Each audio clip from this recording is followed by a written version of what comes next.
বুবু তুমি? ও আপু তুমিও আসছো? আসো আসো ভিতরে আসো তোমরা। আম্মু গিয়ে দেখো কে আসছে। এখন আবার কে আসলো?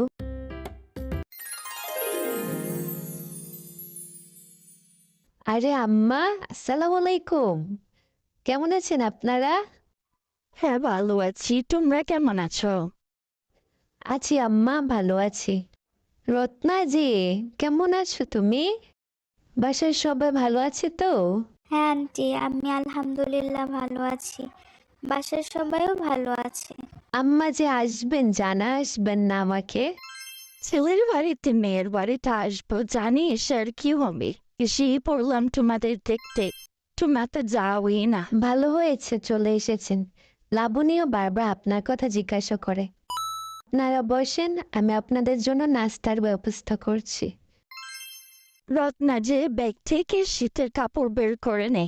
আচ্ছা নানি। বুবু আপনি এতদিন আসেন নাই কেন? একা একা আসতে পারি না, চলাচলও করতে পারি না, তাই তো রত্নাকে নিয়ে আসলাম। ভালো হয়েছে রত্না আপু এসেছে। একা একা অনেক বোরিং ফিল করি জানো আপু। আপু আমি না ঘুড়ি কিনেছি জানো, কিন্তু একা একা দেখে আর ঘুড়ি উড়াই না। তুমি ঘুড়ি উড়াতে পারো? চলো আমরা ঘুড়ি উড়াই।